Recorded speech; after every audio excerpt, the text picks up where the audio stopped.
Welcome friends. BEd entrance के लिए कुछ तैयारी कर लें। 90% विद्यार्थी जो होते हैं ना टीचिंग एप्टीट्यूड के, ये जो सवाल मैं अभी लेके आई हूँ वो गलत कर देते हैं। तो आप इसको देख लें और आप टॉप 10% में आने की कोशिश करें। तो आइए इनको समझते हैं।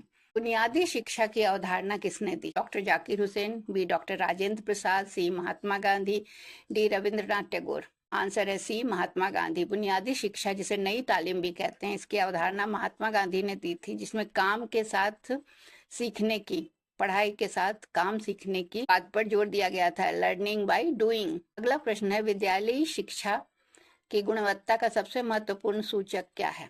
ए आधारभूत संरचना, बी पाठ्य पुस्तकें, सी कक्षा प्रक्रिया, डी विद्यार्थियों की उपलब्धि स्तर।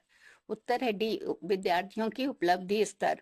शिक्षा की वास्तविक गुणवत्ता इससे तय होती है कि छात्र क्या सीखते हैं, कितना हासिल करते हैं, कितना ज्ञान प्राप्त करते हैं।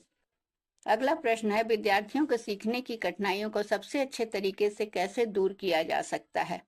ए मेहनत की सलाह देना, बी निजी ट्यूशन, सी पुस्तकालय में अध्ययन, डी उपचारात्मक शिक्षण, रेमेडियल टीचिंग।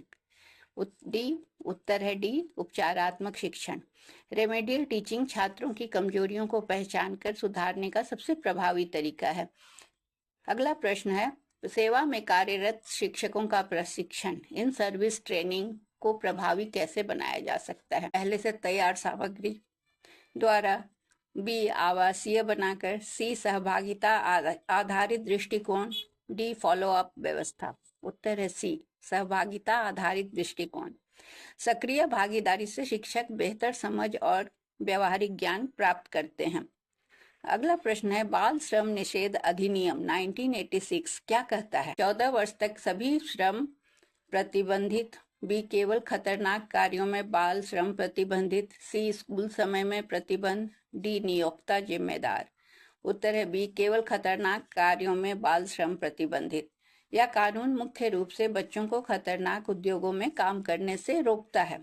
अगला प्रश्न है, जीवन में सफलता के लिए छात्रों को क्या प्रोत्साहित किया जाना चाहिए? ए चयनात्मक अध्ययन, बी साधारण अध्ययन, सी गहन अध्ययन, डी रटकर याद करना। उत्तर है सी गहन अध्ययन। गहराई से पढ़ाई करने से दीर्घकालिक समझ और सफलता आती है, कॉन्सेप्ट क्लियर होता है तो बच्चे अच्छा कर पाते हैं।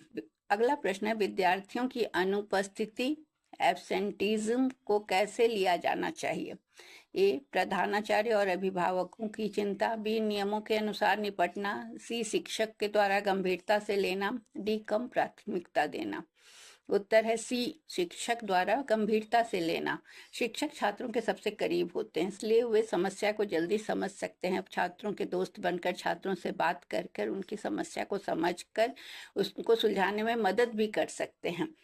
अगला प्रश्न है, सह पाठ्यक्रम गतिविधियों का आयोजन किसकी जिम्मेदारी है? ए प्रधानाचार्य, बी नियुक्त शिक्षक, डी सभी शिक्षक। उत्तर है डी सभी शिक्षक। संपूर्ण विकास के लिए सभी शिक्षकों का सहयोग आवश्यक है। अगला प्रश्न, जो छात्र वैकल्पिक समाधान प्रस्तुत करते हैं उन्हें क्या करना चाहिए? हतोत्साहित करना, बी प्रोत्साहित करना, सी कक्षा के बाहर बात करना, डी केवल नोट्स पढ़ना।